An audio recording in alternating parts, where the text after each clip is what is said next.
Morning, folks. All right. Got some big shoes to fill. Joan and Sean definitely did their thing up here. Let's give them a round of applause. Thank you guys for having me. I'm really excited to be up here at 2016's Food Talk. I'm going to do something a little bit different. I'm going to start off with a call and response. So can I get everybody on their feet? Yeah, I'm trying to get you guys on your feet. So the way the call and response works is that I just need you guys to repeat after me. I'm going to say, tell me what community looks like, and you guys are going to respond, this is what community looks like. So we're going to do that 3 times before I get into my speech. So tell me what community looks like. This is what community looks like. Oh, come on, guys. I can't hear you. Tell me what community looks like. This is what community looks like. Show me what community looks like. I don't hear you, Rockaway Youth Task Force. Tell me what community looks like. Show me what community looks like. This is what community looks like. All right, guys. Thank you so much. That's how you guys got to start the food talk. Get the energy flowing. All right. Thank you. So thank you guys for listening to me and getting warmed up. We got a big speech here today. I really want to get into food deserts and why they exist across New York City and how we are responding to food deserts that exist in the Rockaways. So this is us. This is the Rockaway Peninsula. We are located on Beach 58th Street, we meaning our community garden where we operate and do most of our programs. So who's ever been out to Rockaways? Oh, wow. Everybody's been to Rockaway. You guys been to our beaches, some of the things that we have to offer in the Rockaways. But how long did it take you guys to get here? Anybody? 10, maybe 15, 30 minutes. Well, the commute from the Rockaways into Harlem is about an hour and a half. You know, you can actually get to Jersey quicker than you can get to Harlem from the Rockaways. And that's something that we're also fighting against is transportation justice. But I'm not here to talk about that. We're talking about food justice. Got to stay focused. So let me give you guys a brief history of the Rockaways, our beautiful boardwalk. We are a youth organization. We serve young people, and we seek to empower them through local civics and community organizing. And one of the ways we empower young people is through our food justice program, which I'm going to get into. We exist really just to be the solution to the issues that are going on in our community. We follow a model of root cause analysis to really just get to the root of the issue and get the young people to come up with the solutions for those issues. And so this is our crew. This is us. About 40 young people. About 40 plus young people who are dedicated and organized. And the reason why I joined, like Jasmine said, I joined in 2011 when we first started because I really saw a lot of potential in the Rockaways, potential for us to advance, potential for young people to really make a difference and change some of the issues. And these are systemic issues. You don't change these things overnight. It takes organizing, it takes will, it takes dedication, and I can say that our young people have really been up to the task. So this is Superstorm Sandy. A lot of folks in the Rockaways, a majority of the folks in the Rockaways were affected significantly by the horrors of Superstorm Sandy. And this, I promise you guys, this goes right into food justice. So bear with me. I want to give you guys some context so you guys can understand. Superstorm Sandy hit in 2012, and folks and businesses were shuttered. We had a lot of grocery stores that weren't open or weren't able to provide anything for the people in the community.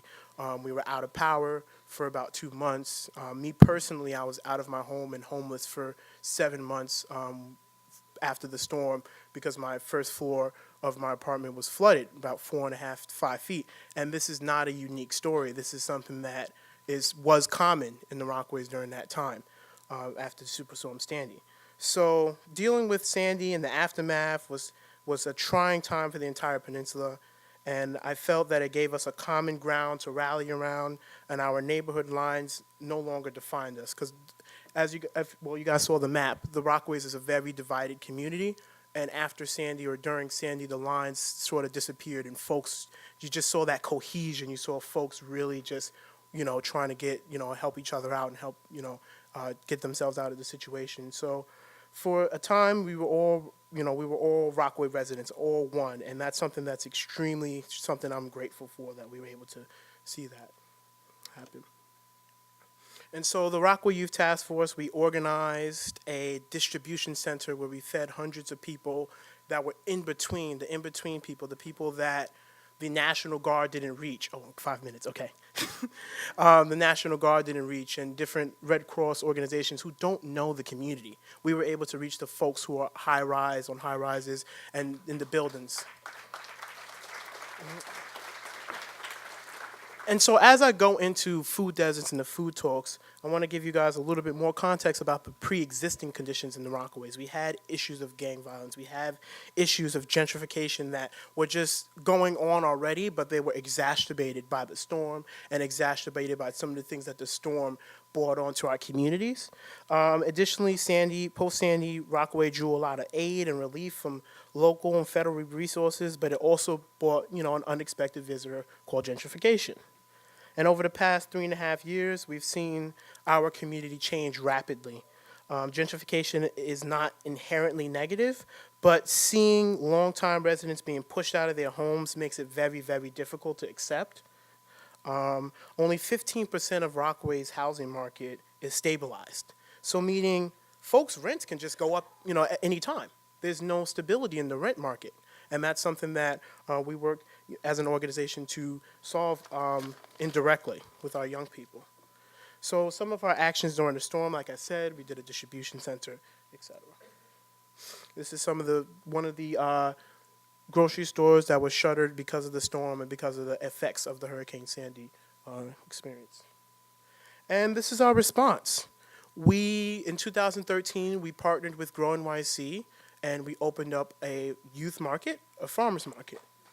And we said that we would not allow Hurricane Sandy to take away our ability to access fresh produce. We started a farmer's market, completely youth ran, completely youth volunteers, and we got out there and we said, we're gonna make sure our people get food. So, thank you. And so, let me just backtrack really quickly. Food deserts. So I heard some of our other speakers gave us really good definitions for food deserts, but a food desert for me is a place where fresh food, produce, local organic items are not easily accessible, but Burger King, Wendy's, McDonald's, those are right up the street. And we actually have downtown Rockaway, we have about 10 fast food chains in just a half-mile radius. That's not food justice. That's food injustice.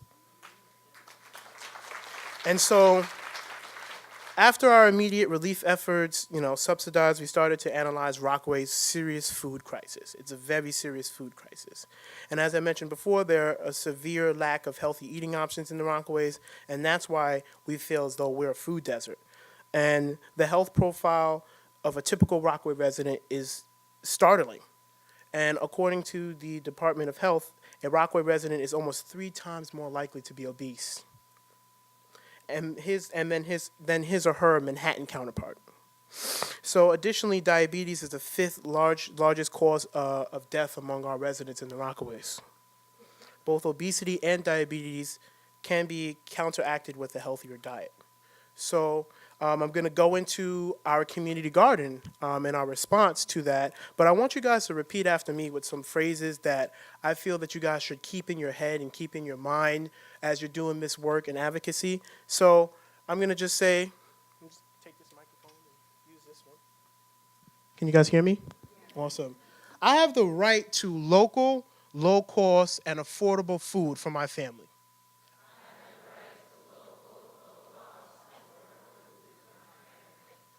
I have the right to know where my food comes from and food that is GMO free.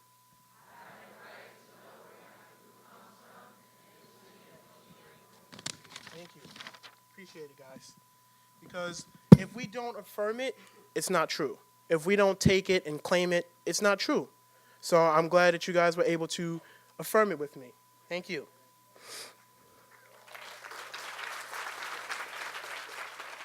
And so part of our response to Hurricane Sandy and not having access to healthy food or eating options is our Rockaway Youth Task Force Community Garden. Now, the Rockaway Youth Task Force Community Garden, we acquired a piece of land in junction with the New York City Parks Department, and we built out this massive half-acre space in the Rockaways where we have so many different programs going on, so many ways for people and residents to access healthy eating options, cooking demos, training workshops, because we saw the need. We saw that there weren't no emergency centers that had access to food when our supermarkets were shuttered. So we saw the need to take that step further by organizing people in the community to have their own raised beds and their own plots. We have over 30 garden members who grow their own produce, take it home to their families, and are able to sustain their families with healthy eating options. These are some of our young people in this photo who helped build out the garden. Some of them have gone off to college now. We have a member who actually went off to Harvard last year, so that's really exciting because he's going to be continuing the fight for food justice on a different scale. So these are the young people who just really care about the community and are building out the community garden here. That's my brother. So he is also a member of the organization. We have the young people teaching them how to grow, teaching them how to sustain crops, and how to organize other young people to get involved in this type of work. And about the farm and the farm stand, just going a little bit more into context. Okay, all right, I got you. 2 minutes, guys. Give me 1 minute, 2 minutes. While the farm stand was a really good step, we're not satisfied and felt that we could do more to service our community. We advocated the city to allow the Rockaway Youth Task Force to develop the community garden and expand the community garden so we can service more young people, service more community residents, and have our voices heard, bring in fresh fruits and vegetables just to the backyard of folks who live in the community. I'm not sure if you can tell in the picture, but there's a school back there. There's NYCHA, public housing back there in the photo that's around the community garden. So we're servicing a lot of people. And we asked Parks Department that it was appropriate for us to expand so we can service more people in our community. And I'm just really, as I close, I'm just really, really incredibly happy and proud of the food justice work that the Rockaway Youth Task Force has done in the Rockaways, has allowed me to get engaged with. And our community is extremely receptive to farming and working to increase the opportunities for Rockaway residents to grow their own food. This conference really gave me hope to the future of food justice movement because there's so many people who got up on a Sunday morning at 8 o'clock. Now, you guys know you don't want to get up on a weekday, but you got up today to hear me speak. And you got up today to hear the rest of us speak. So you guys deserve a round of applause for that.